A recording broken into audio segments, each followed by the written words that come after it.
Hi, everyone. We're really happy to be with you here in this interwebs virtual portal of Zoom, or if you're listening on one of the other platforms to the podcast, we greet you.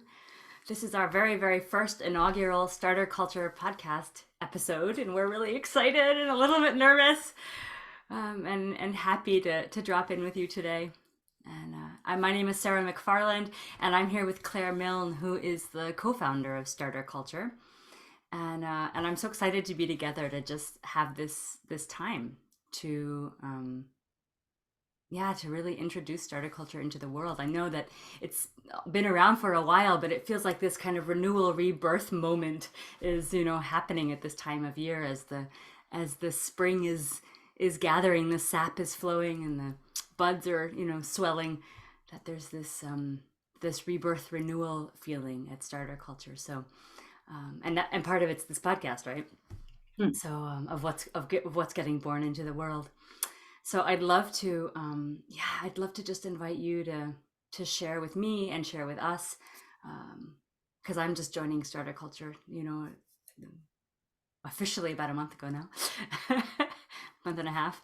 I'd love to invite you to just share with us, who is Starter Culture? Who is this creature that is Starter Culture?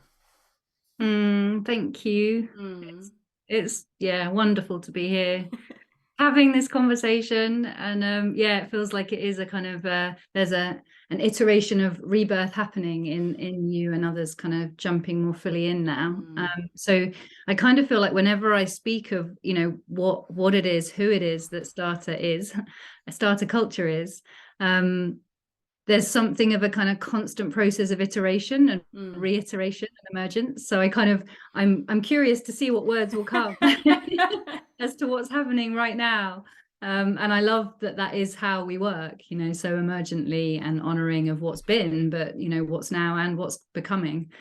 So how to share a little of what Starter Culture is and where it's come from and what it's becoming. I always find it helpful actually to start with a sharing of kind of its roots, because somehow it kind of gives the most tangible way of understanding the creature that Starter Culture is. So the roots of Starter Culture are really, or the tangible roots at least, are those that in that there were three co-founders, myself and Eva Schonfeld and Joe Hamilton, who ended up in a conversation or in a meeting together, each of us with about 20 years of experience in working in social and environmental change in a variety of ways, and found ourselves with a shared kind of passion and kind of concern really around how much the inner dimension of the change that we were involved in was neglected, and the absolute cost of that, just looking at these, hundreds of thousands, millions of people so passionate about bringing about change in the world, about being part of co-creating something different that really honors what, our hearts kind of can feel has to be possible. And yet just what an uphill struggle that seems to be, and really landing. And it seems to be so largely because we find it so hard to turn towards this inner dimension that for whatever reasons that I'm sure we will dive into at some point, whether today or another time, gets neglected. And that's not just within social environmental change, of course, it's within our mainstream culture more generally. So that's how Starter Culture kind of started out. And then we decided to carry out this kind of what we've called our cups of tea process. And so the cups of tea process was across 14 countries, and we had like over 250 cups of tea conversations to kind of really find out how is it for those social and environmental change practitioners, makers, change makers, how is it to try and integrate an inner dimension? Like, how is that for you? What are the challenges you face in that? What are the needs and the opportunities? And that's in a way, when we come to what the current iteration of Starter Culture is, it's so fed by those, some 250 conversations that pointed to many, many things. But there were two things that they kind of most obviously pointed to that felt like they were the real core, the kind of underbelly of what I guess it is to be integrating this inner dimension into our lives and social environmental change. And One of those was lack of funding, and recognizing how hard it is to get funding to actually give the time and get the support that's needed around integrating this inner dimension to allow our change making to really flourish, and to take it seriously and not just keep skipping over what we all know is problematic. And then the second thread is really just seeing how, in a way, all paths, all threads within the conversations ultimately kind of dug deep down into the roots of what we could call power over culture, and the reality that it's this consciousness that we've all been kind of accultured into, that we could call power over culture, that seems to be running the show. And that ultimately, if you look at any given problem, I would suggest we were likely to find power over culture at its heart.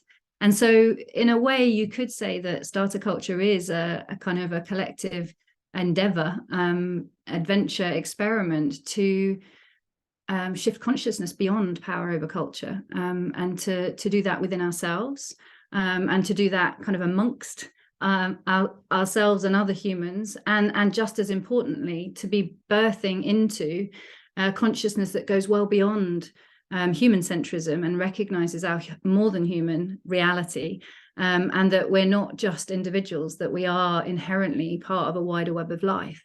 So yeah, there's different iterations, but all of the paths lead to this dismantling of power over culture, and recognizing that, how much we've internalized it, how much it lives in us, no matter how dedicated we are to transforming oppression and oppressive systems. It has to live inside us because we've been cultured into that. So there's starter culture is dedicated to that inquiry at various levels of scale, individual, group, other than human, of how have we internalized power over culture, how do we dismantle it, and then make space thereby for something new to be birthed through us, that isn't from the strategic mind, that is a product of power over culture, but that is a listening deeply, deeply, deeply, from the emptiness to earth dreaming, to mystery, to something that mind it couldn't fathom on its own. Oh, thank you so much. I'm feeling so inspired and so nourished. I'm like, yes, this is why I am with starter culture. Well, maybe now is a good moment. Like I kind of feel like there hasn't been time in our working together to hear that from you. So if you feel like, I feel like that would be a really beautiful contribution, if you feel to share, what is it that called you in to start a culture, other than my loud howl? Right. Come hither. But yeah, I'd love to hear. Well, essentially, exactly that. That exquisite stretch, that holographic stretch between the um, tender human heart and inner work, and ways of coming more and more to know ourselves and unearth forgotten or repressed aspects of ourselves, integrate those aspects, remember ourselves as more than human, and in the other than human web of life.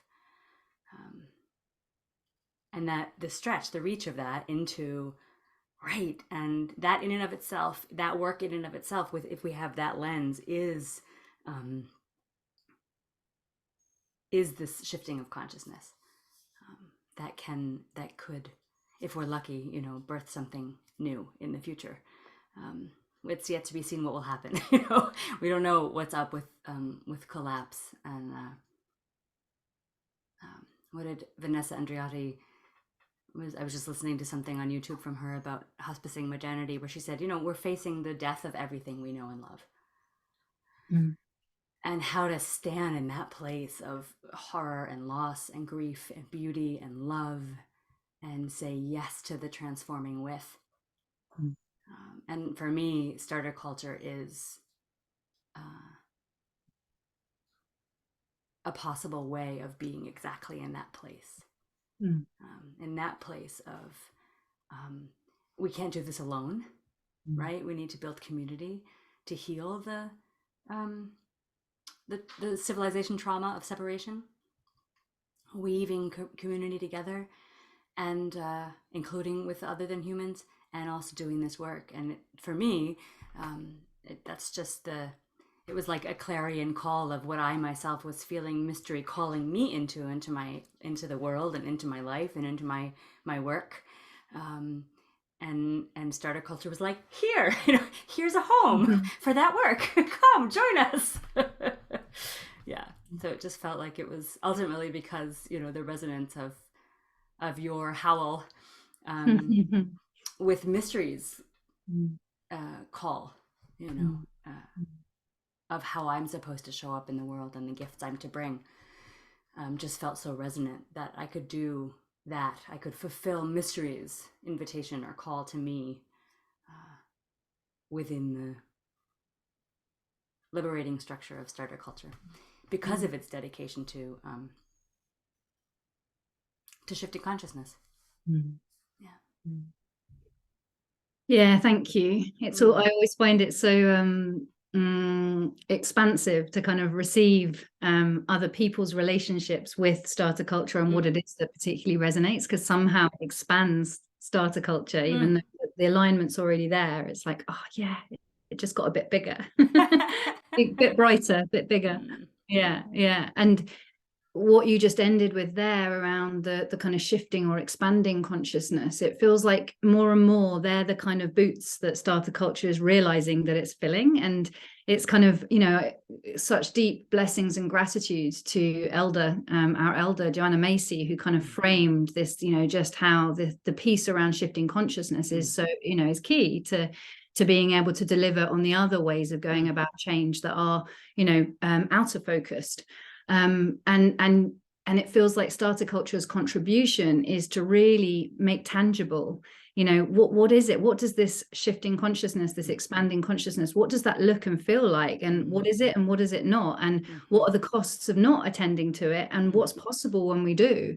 And yeah, it's almost like it's opening that Pandora's box of ways of expanding consciousness so that we can go beyond that which has created the pickle that we find ourselves in, and really naming without compromise that if we don't do that, if we don't commit ourselves to expanding beyond the consciousness that created the reality we're in now, then we cannot create something different. We can only keep replicating the same mistakes in different form. And I'm sure we all know it through trying to change aspects of ourselves, that unless we get to the real core and the consciousness that's created the problem, maybe it's an addiction or whatever, or a pattern of behavior we don't want to be doing, it just finds its way into another kind of rivulet to kind of, have its way with us. And so there's something of that kind of expanding consciousness, shifting consciousness that feels really important. It's interesting, I'm noticing my language here, because for me actually expanding consciousness somehow feels like it's really true to what starter culture kind of is about, in that it's not about making something wrong and saying don't do that. It's saying, oh, this is where we are, like, welcome to the reality of what it is to be human right now, but we need to expand beyond that, and we can't get rid of what we've got, but by kind of helping dismantle it so that we can expand into something else that is impossible to know from this place. Yeah, that's making me think of what I was hearing when I was out on my walk today around composting, the process of composting, which is the title of this, the tagline of this podcast, right? Composting Power Over Culture from the Inside Out. I was thinking about I was listening to how composting is the engine, the heat that happens in the compost pile is like the engine of transformation. And that it's not that, it's in fact the very material that dies and is composted into eaten by worms and mycelial filaments and all the aphids and all the creatures that are in there, as well as the heat of it,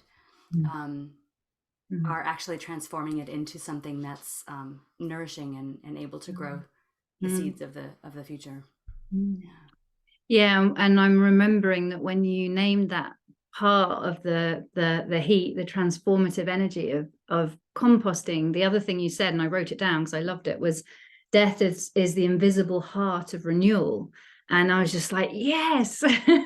And there's something of like when you and I and other starter culture family are talking about, you know, the need to support this cultural death, it feels so natural and easy. And then it's like suddenly there's a kind of a moment of like, oh, you know, that isn't a conversation that everyone is always engaged in. And yeah, so just recognizing how for us that is so integral, you know, leaning into and really embracing the reality of death, not just of our immediate loved ones, which is obviously a really, really important part of living in these times and growing into an expanded consciousness. But beyond that, going into what is it to actually recognize that these times seem to be longing for us to not fight to keep them, to fight to upstand them, but actually to support them to die. And that to us does feel like quite a natural part of our conversation, but I'm also aware that that isn't a natural part of a conversation for a lot of people. And I guess part of our work is to normalize it, to kind of make that kind of something that is just rolls off our tongue. And there are pointing to the first example of how we expand consciousness, right? It's like, let's think about death. Could we think about death in a different way? Can we invite the truth of the way it is right now, that we are in the middle of, or the beginning of a sixth mass extinction, and our own death and the death of those we love and the death of everything we know is happening, right? And that we don't like scramble and try and save what we can, but that we turn towards and help along. You know, I mean, my prayer, really, my deepest prayer is to, I know that violence and destruction are part of life. You know, volcanoes and earthquakes are part of life. And yet, you know, the soft-bellied human of me hopes so much that there'll be as little violence as possible in this transition, and knows, you know, creatures in their death throes who are fighting death often do a lot of damage. So that's a little side note, I guess, but to really lovingly turn towards the death and dying as the invisible heart of renewal. That we can't have one without the other. You know, we can't have the new life without letting the old life die. We know that from initiation practices and stories and journeys. We know that from myths. We know that from looking at cultures over time, at species and renewal of Earth over time, the way that destruction and regeneration are how the Earth evolves. Gosh, it's such a, just when you spoke then of, you know, this reality of how when creatures are dying sometimes often, there is a kind of violent fight that can actually cause a lot of pain and suffering to others around them when in that dying process. I was just so kind of struck and sobered by that. Like, it's like, yeah, that's what's happening on a collective scale right now. You know, we're kicking and screaming and turning to our addictions to absent ourselves, so we don't have to kind of admit to the reality of our situation, that we are in this cultural death process. And that doesn't mean that there isn't something beyond it. It's almost like, unless we allow ourselves to turn towards the reality of death, and that inevitably isn't going to be entirely smooth, and it is going to involve a degree of suffering, unless we turn towards that, then it's almost like it is impossible to be truly birthing something different. And so we're kind of blocked. It's kind of like, you know, there's a blocking to the actual extent of what's possible, because if there's resistance to what actually is, then how can we possibly, you know, create something different? So yeah, I'm really with that. And you know, as is often the case in our conversations, is that for me there's this interweave between when we're looking at this at an individual level, and we're thinking about what does this mean for me as an individual and my friends and loved ones around me, and, you know, activists and change makers at an individual level, you know, and that in itself is quite confronting, to be like, how do I dismantle, you know, like how this culture is showing up in me? Because if we're going to dismantle power over culture, then I have to start with what's going on in me and how I'm living.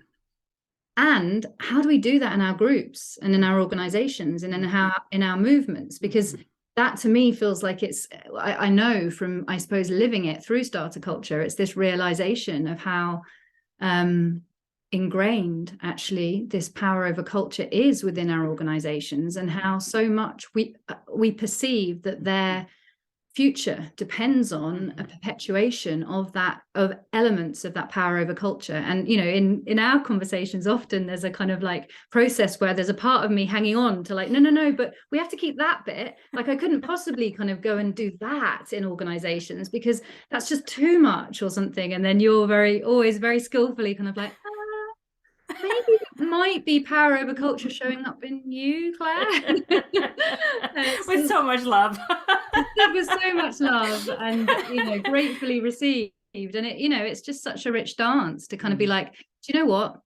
Our groups and our organizations and our movements also need to support power over culture in them to die. And that's a scary process because most of us are entangled in financial realities that it feels like if we are to truly honor that, then that kind of lifeline will be cut. You know, that if we were to say to our funder, for example, that, oh, actually, we need to entirely reinvent ourselves. We need to take a year off and do something completely different, or whatever it is that it looks like. I'm just making this up. But, you know, we believe and we project that we would lose our funding or, you know, whatever your version of that is, if you're in a group or an organization. It's like, you know, oh, if I change radically how I'm doing what I'm doing, and then nobody will come to my programs. If I really step into my truth that is outside of power, you know, beyond power over culture, then it will be too radical and nobody will come, or whatever your version is. It's like, oh no, but that's exactly what needs to change. Because again, just as much as unless we dismantle power over in ourselves as individuals, unless we dismantle it in the collective, in our groups and movements and organizations, then we are just part of perpetuating it. Right. That's great. There's a couple things here that are just really delicious. The first is I'm really getting kind of a lived, embodied feeling of inner-led, what we mean by inner-led change from what you're just saying. That it's inner-led to dismantle the power over culture, that we need to start with it in ourselves. And within our organizations, like that we don't look over there, right? But that we look within first. And and I'm feeling the rub of like, oh, right. And there's just something in there also about privilege and oppression and white supremacy, and this piece around, there's one way of doing this work where we're looking at it and separating ourselves from it and making like judgments about the modern paradigm or the power over culture. And there's a way of kind of therefore keeping ourselves safe from it and distancing from it, judging it, because of course it's wrong, you know. But there's something also about, and there's this kind of insidious privilege in there in terms of how do I want to say this? The kind of the cult of the individual, right? Like one of the markers of power over culture is the cult of the individual. That I can have my own little house and my own little world and my own little vacations and my own little dreams, and I can kind of ignore everybody else. And I have the capacity to do that. I can have my own swimming pool. I don't have to go to the public swimming pool, you know, whatever. And so it's like, are we willing to be messy and dirty and with each other, and include ourselves in like, oh, here's how I'm complicit, not in a shaming way. As we know, shame is a tool of the power over culture, of the consciousness of that's gotten us into this situation, but as an inclusionary way to return from separation. We are neither separating ourselves as victims of something, and nor as perpetrators, but to see, how are we all part of the warp and weft? And boy, is that difficult. You know, how do we change consciousness within the consciousness? Because everything is soaked in this consciousness that is the power over culture. Like, I was thinking about that too. It's like, you can't really point to anything that's human made that's outside of the consciousness of power over culture. And I think that's why what's so radical about starter culture also is that we point to the other than human, because the other than human, the wild ones, you know, the herons and the egrets and the cranes that are flying overhead outside of my window, they are carrying and embodying a consciousness that is other than the power over culture, right? It's they're beholden to the biology and the warp and weft of earth community and earth consciousness. And that for me is one of the most important and beautiful pieces about starter culture, is that our commitment is to center other than human, center mystery, center earth streaming, not a human streaming, even as beautiful as our human dreams are. Yeah. Yeah, absolutely. I mean, gosh, there's so much in what you've just said. It's like, you know, for me, that last piece you've just finished on, it's like, yeah, there's something of that kind of real humility that goes with this journey of recognizing that kind of integral to power over culture is this belief that we can predict and control, and that turning towards and expanding into more than human consciousness, and you know, and our allyship, and you know, with the whole earth community. It's like therein lies the way forward, and it can't exist without it, because it is a reality. It's almost like it's the choiceless choice. It's like, oh, okay, unless we lean into this and expand into this reality, it's not going to work, you know. And the same goes for, like, you know, when we're thinking of all of the polarity within the human dimension, you know, and the oppression and the marginalization and the inequality and injustice. It's like, that's not, you know, turning towards that and learning how to collaborate across difference. That's not kind of an optional extra. It's integral. It's like, it is an integral part of life happening. It's like, there's no contesting it, you know. It is life. It exists, and it is the beauty of the expansive love that we all live as, you know. And so, yeah, so absolutely. And for me, I kind of feel like there's a double edge within the funding kind of piece that we're, you know, working a lot with around, you know, really dedicating ourselves to finding ways to make more funding available for inner-led change, partly or largely because we recognize that it really, really sucks and is not okay for us, that it's that, you know, that to be able to get support around the work that we're talking about is a privilege, and that unless in the world, that the market economy that we sadly live in currently, unless you can afford it, it's unlikely that you're going to get the support needed for a lot of what we're speaking of, you know. And we don't want that to be the reality. We're really committed to doing everything we can to transform that. And, you know, there's a reality that so much of what gets understood to be inner work actually is born of the same consciousness that has created those inequalities and power over culture. And so a lot of what you were speaking in that kind of that need to splash around in this mess together and not kind of feed the separation with, like, you know, some of us are broken and some aren't, and, you know, and shaming each other for not getting it right in the ways that we communicate. It's like, yeah, really landing into the kind of, as Bio Akomalefe would say, it's like, you know, trauma is the collective waters that we're currently swimming in, you know, and we can't kind of it's just not true to kind of imply that there are those that are broken and need fixing and some of us don't, and poor you. It's like, no, we're all there, and if it's not awakened you yet, that's because it's not awakened you yet, you know. It's like trauma lives in all of us. It has to, because we share the same collective histories, you know. And, you know, if we each of us track ourselves back, our lineages are going to be a mix of oppression and oppressing, and so that lives in us. And yeah, so there's something in this that feels so important to kind of just really recognize the complexity of power and privilege within this, as we keep kind of presencing within the kind of the creative tension of leaning into birthing into a consciousness beyond that which we are birthing it from.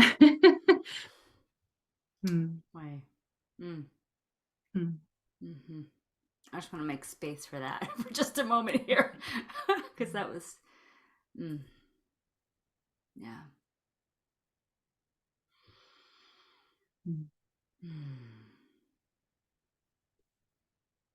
Yeah, how do you talk about everything all at once? And both say yes to it, you know? How to live fully alive, and how to die beautifully, and how to offer our gifts and do the justice and equality work, and you know, be active in terms of living a diverse and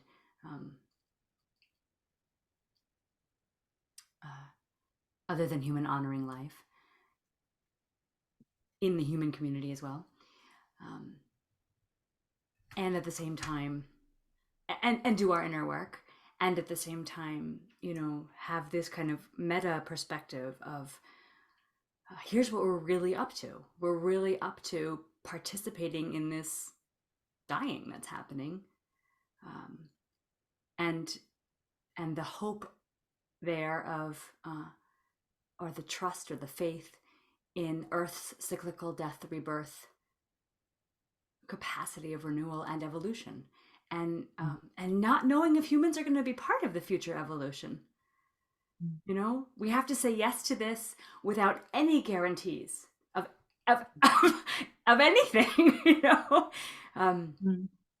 Yeah, I keep finding myself in that place of like, oh, those parts of me, that are scared, or that don't want to say yes, or that pull back, or that want to blame or push away,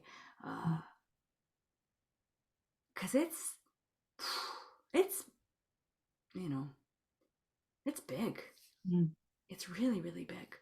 It's really big, and there's something of this reality of, through one lens, the conversation that we're having right now and everything we're pointing to is such a privilege, to kind of have the time and the space and the resources to be dedicating ourselves to this conversation is such a privilege. And there's something, and so of course it's like there's always going to be the parts of us and the voices that are saying, how on earth can you be attending to this when there are people dying and there are people suffering, and and it's like it's both, and I guess the point we're trying to make and what we're trying to live through starter culture is the reality that it has to be both, and that yes, of course, the kind of firefighting actions that are in the immediacy of people in so much pain and suffering right now, those kind of more sticking plaster approaches that are kind of just trying to like alleviate the suffering right now are so essential. And we're just trying to prise open that kind of that window to say, and if that's coming from, you could say, victim, persecutor, rescuer consciousness, whereby we're just trying to rescue and we're not, actually inquiring into what parts of us are jumping in there, and we're not having a longer view, and we're not kind of feeling into the collective well-being, and we're just attuning to something micro, then we're missing something. So it's both and more. It's like, so here's a second way I'm hearing that starter culture is committed to and encouraging of ways of dismantling power over culture from within, is the shift of consciousness that happens, or the expansion of consciousness that happens when we hold non-binary truths, when we say yes to holding all the perspectives, whether they're all the perspectives within us, right, of all the voices of ourselves, or all the perspectives of the people at the table, or all the perspectives of the creatures. When we let go of the relative or perceived safety of a position, of a binary position of right and wrong, or knowing what's going on, and we're able to expand into both and more consciousness, right? Then there is de facto a consciousness transformation that happens, a way that modern paradigm is, or power over culture is, composted within us, and therefore our ways of being in the world are arising from that kind of a consciousness, which invites that in other people automatically, or invites them to be in reaction against it. Beautiful. Yeah, I mean, as you're speaking that, I'm just feeling the kind of what I'd call a transmission of, like, when we are brave enough to kind of, and resourced enough to allow all of what's here to actually exist, all of the different parts, even when they can feel like they're in competition with each other or contrast to each other. It's like just that process of allowing the wholeness of life to exist is expanding into a consciousness beyond power over, because we're no longer trying to control it and have it from that position of perceived safety that is ours. And I kind of see it a lot actually in various different group contexts, where when difference arises, how often, you know, conflict can come in and it can become so heated, and there's this sort of curiosity from an outside perspective of like, wow, why is this so heated? You know, this kind of, what it feels like so much is at stake, because there's some different perspectives showing up, and just realizing how much that kind of experience of different perspectives and different needs can tap into the parts of us that believe that that means I don't belong, and that means I'm going to get exiled. And it's this kind of either or scarcity consciousness that's is part of power over culture. It's both part of and a result of power over culture that kind of creates this kind of mainly unconscious terror that, you know, that it's me or you. We can't both exist, you know, and that, again, like you just so beautifully spoke, it's like in this kind of allowing our state of being to play host to the kind of the infinite multitude of parts and voices and realities, that in itself is beyond power over culture. And it sounds simple, but actually, you know, it can be a grueling process that can take time to really allow. It's like we're trying to rework an atrophied muscle, you know, that kind of atrophied muscle that is conditioned to either or, as opposed to just being a vessel to allow what's happening to arise within us. Way. Yeah, I'm thinking of like an ecosystem. You know, an ecosystem is everybody's all participating all at the same time. And they're all in their eco niche. They're all in their capacity of giving and receiving. They're all in their capacity of being with another. And of course, there are times of, you know, one species might swell, you know, and there would be a more devastating effect on the ecosystem. But there's that checks and balances, right? There's then the dieback, or there's stress on the entire system, and the whole ecosystem responds. Maybe each part of the ecosystem is responding differently, and how that's such an exquisite, for me right now, just really feeling the lived metaphor of that, both inner and outer, of the truth of that capacity of us to imaginally. Gosh, you know, imagination and the imaginal is such an important, is also one of the really powerful. This seems to be my job in the podcast today, is to be like, oh, look, there's another, there's another thing that starter culture is offering, is practice, and talk about atrophied muscles, you know, practice of the imaginal. That we invite the imaginal capacity, not as escapism, right? But as ways of listening with the heart to the other than human voices, or ways of imagining what our minds don't think is possible, but that our hearts, as you mentioned earlier, you know, do. There's some way of the imagination being a bridge builder, or a world shifter, shaper, traveler, and what an essential ingredient. And as you expansion of consciousness. And as you speak that, it's like, just reminds me of how, you know, this kind of term imagination, it feels like it's, you know, it's kind of a mysterious word in itself. And you know, for us, it's not about the strategic mind. It's not about kind of, you know, imagining with the strategic mind. Right. It's the art and skill of emptying out, so that we can receive from the more than human consciousness, so that we are a vessel for the whole, and how it's dreaming, you know, the future into being. And that's a very different thing to kind of imagining in a way that's like, oh, I'm just going to imagine the future I would like. And that, you know, that, which is, you know, there's nothing wrong with that, but it's a much narrower realm Right. of, it opens a much narrower and a realm of possibility, and it's very unlikely that it's going to go beyond the power culture consciousness and culture.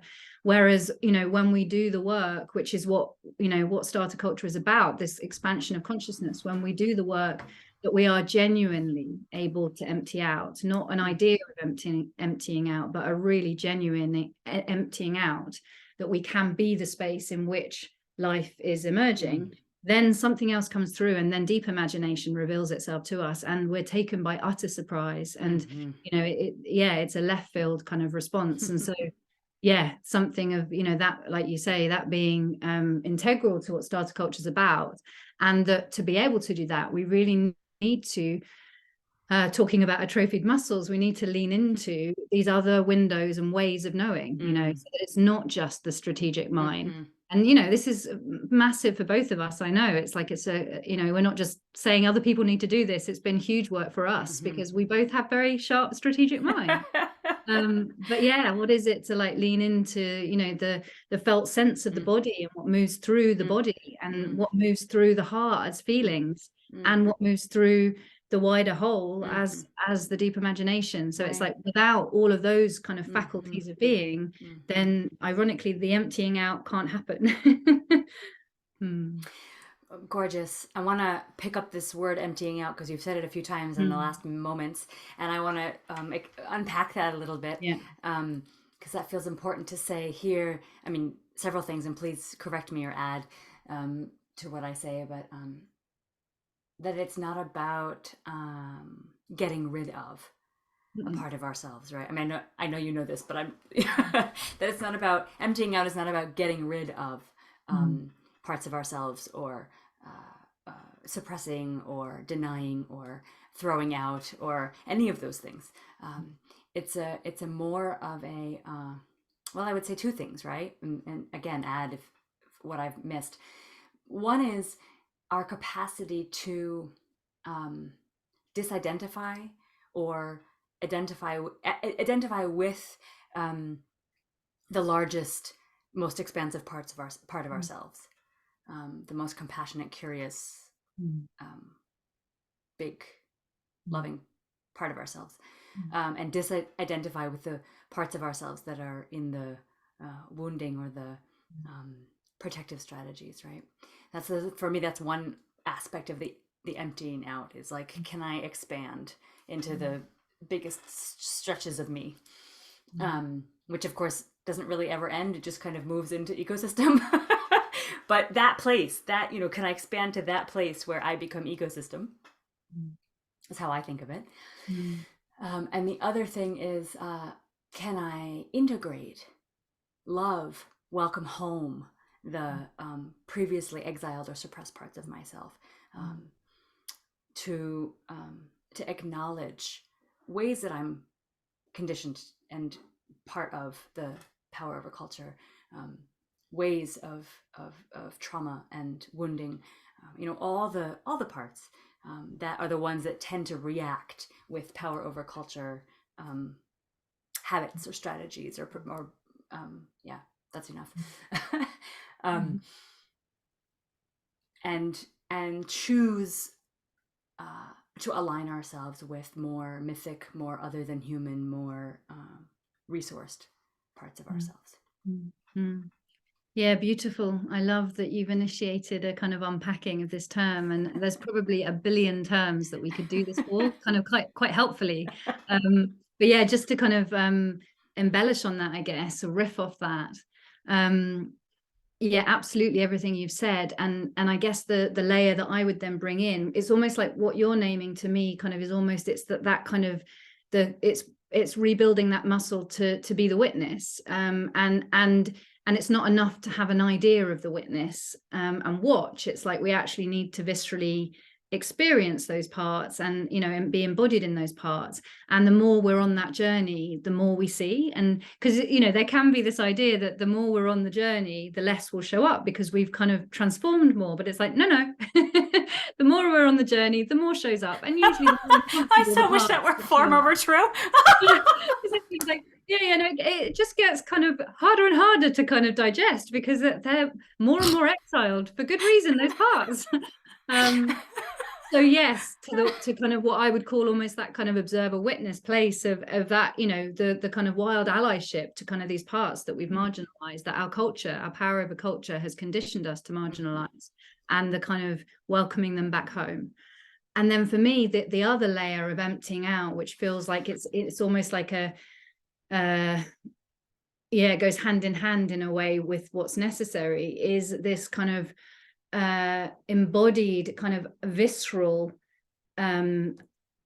experiencing ourselves as the space within which everything is arising, and by everything I mean everything. And so it's not, again, there's the concept of that, and I know that within a lot of kind of esoteric traditions that that is the mantra. And yet it's a very different thing to actually viscerally in our being almost skin shed these layers that kind of make me feel like just the individual self, so that there is a visceral melting in a way and skin shedding that then allows me to experience myself as the ecosystem you speak of, that as Indra's net, that really is the whole, in which these different parts and voices and ideas are arising, so that there's not an identification with this kind of this shape of a being, and then we've become a vessel through which something surprising from the deep imagination can visit us and gift us, with the humility to know that by virtue of living in this fleshy human dimension, I have an ego, and I'm not going to ever get rid of that. So and shouldn't. And shouldn't. No, that's not the aim. But there's something of remembering that this emptying out process isn't about becoming fully enlightened. It's because as long as I'm here in this dimension, then I'm not enlightened. And I have an ego that's going to color and filter kind of what arises through that deep imagination, which again, so both and. Both and a body, and this kind of this earth being that we are, that again, it's not all just conceptual head, but there's this squishy human animal body that we are in this earthy way, and also the reality of the earthly body, the shape, the color, the size, the ability, all of these ways of making difference bad or wrong, in that power over culture does and reifies and makes, is this. It's not about saying like all you have to do is empty out and then everything's fine. It's like, and there's no such thing as racism, and there's no such thing. It's like, no. Again, it's both and. How do we hold the knowing that the experience of being in the body you're in has a huge makes a huge difference for how you are in the human world and the power over culture that we're in. And again, to circle back, that's where it's about not the individual. That's where inner-led change of the individual meets the collective. That part of the work of inner-led change is to own one's power and privilege, or be in relationship with the way one is, and with power and privilege, if that's one's experience. Although we all have power and privilege in some sphere and some way of being. If we have experiences of marginalization, all the ways that we are in this human experience, is also something that needs to be both metabolized as an individual, but also actively shifted and changed, just like you were saying, in the collective. Absolutely. Yeah, thank you. Again, I feel like what you're bringing there kind of, really brings me into sort of sobering moment of it's, for me, there's this kind of dual kind of reality of the exhilaration of the possibility of transformation, and what it is to lean into everything we're speaking of, and how exhilarating that that transformation is, and the reality that a precursor to the actual exhilaration of transformation often is a humbling, painful process that is leaning into the reality of what it is to be in this fleshy body, whatever in our particular existence is the kind of the challenge, you know, that we've been here born into this lifetime to alchemize, you know, just really recognizing that you know, that our wounds are our greatest gifts if we are able and we're lucky enough to be given the support to alchemize them. And, you know, as you speak of the body and the reality of the body, it's like, as you know, it's like, for me, I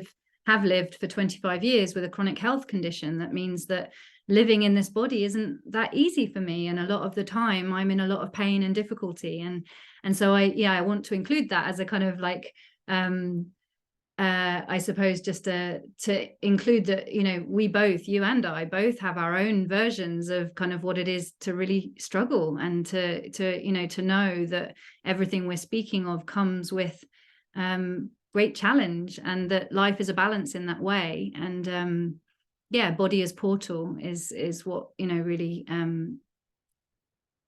is a helpful reminder to me that, you know, what is happening is a portal to the transformation and the never-ending spiral, and that being able to embrace the difficulty that can often precede death is part of life. Way. Yeah. Yeah. Yeah. Yeah. And so that's, of course, reminding me of one of our other threads is you know, how we talk about, and we're probably coming to the end of our time here, so I don't know how deep we want to go into this, but just recognizing also this thread of wound and trauma, and that we hold this a little bit differently than lots of folks, and that there's this kind of, just like you were saying, you know, as portal, and that the gift is laid in the same crucible as the wounding, and so that we're not proponents of, you know, woundology, at the same time that we're also not ignoring the suffering that's very real. There's healing to be done, trauma work to be done on the healing level, and there's alchemizing that is beyond healing of the wound, that becomes a sacred path of one's deepest and greatest gifts that one's here to give. Yeah, I feel it's almost inevitable that we will have a session exploring kind of core to sacred wound, alchemizing. And I wonder, before we do kind of draw to a close, do you want to just say a little bit about what you mean by woundology? Because I'm just aware it might be a term that some people aren't, well, lots of people might not be familiar with. Yeah, sure. So the way I understand it is, there can be a way that we are so identified with the wound or wounding that we've experienced that it becomes kind of the central focus around which we revolve, and it becomes almost a religion, you know, a ritual practice of devotion, or one way that I talk about it is the tyranny of the trauma, the way that it tyrannizes our lives, and kind of is a unidirectional gravitational surface, you know, it kind of like pulls all of our energy into its grasp, so that we are stuck revolving around it. And while there's wisdom in and healing within wound work that's necessary, we want to liberate ourselves from that gravitational pull that can keep us spinning in a cycle of reiterating or regurgitating the wounding of the modern paradigm in the victim, perpetrator, rescuer triangle, and cycling around and around through those roles. Yeah, thank you.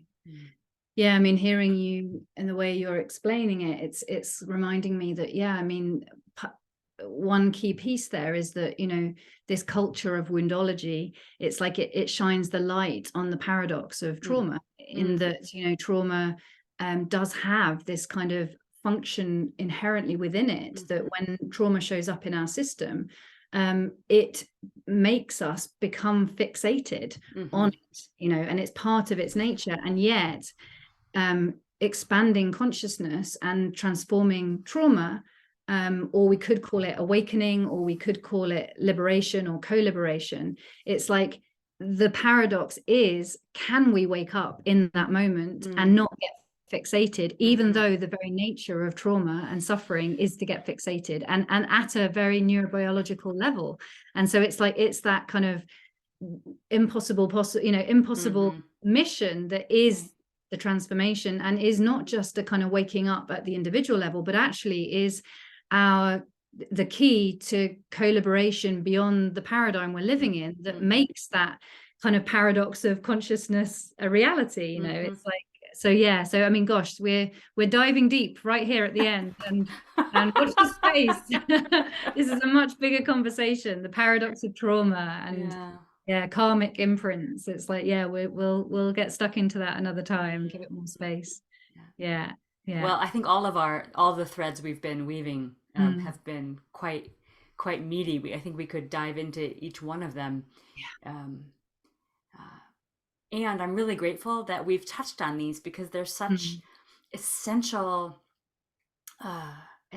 threads in starter culture's fabric of how we go about doing what we're doing, which is supporting expansion of consciousness beyond the power over culture, or composting power over culture, igniting that heat and that fire of transformation, and centering the other than human, shifting consciousness also into the expansion of the other than human and the ecosystem.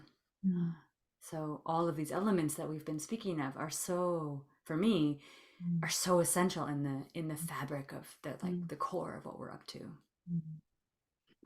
Yeah, absolutely. And it kind of feels like, by way of bringing this to a close, it's kind of, in terms of what we're hoping for this podcast, it's like, and for starter culture more generally, it's like, we're really wanting to create an experience that really goes beyond just being a talking shop. We don't want to kind of just, for you to just come in and listen to us kind of ramble on, even though to some extent that's what this introductory one is. But we're definitely paving the way for something that's far more experiential, and that really centers, a kind of a more than human ritual approach to the expansion of consciousness that we're speaking of, that we see as a really key kind of tool that we all need in our tool belts, whether it's for that sort of transformation, dismantling of power over culture within ourselves as individuals and change makers, and that we bring back to our groups and our organizations as inspiration, kind of to how can we transform at a collective level as well as within me, and and how can I in my group and in my collective kind of take these tools back and kind of inspire and infuse. So there's something of us constantly pulsing in and out of this kind of the dismantling of power over culture at the individual level and at the group level and the organizational and movement and cultural level, and really expanding into more than human consciousness, so that we're not kind of limiting the possibilities and the support and the web of support to the human and to the individual. It's like, it's so much bigger. So that's our hope. We have no idea how we're going to do it, but that's part of our kind of approach, is really working with emergence, and as we say, emptying out to be able to see what life wants to move through us and offer. Beautifully said. Really beautifully said. Thank you. Offering the experience, the experiential practice of expansion of consciousness. That's what we are aiming for with this podcast. And when we do speak, or have more talky kinds of podcasts, that the speaking hopefully is coming from a place in us that's not so it's more imaginal and less structured in the modern paradigm, less strategic. And is a kind of earthquake, a cracking of the walls of the house of modernity, so that we can get out, go outside into the wild world. Get out of the house. Brilliant. I love it. Yeah. Oh, I wonder what our way of ending is. What's our way of ending? Saying goodbye, saying thank you. Thank you. Oh, Maybe let's have a moment just of speaking what yeah, we're grateful for beautiful. Yeah. and complete that way. Yeah.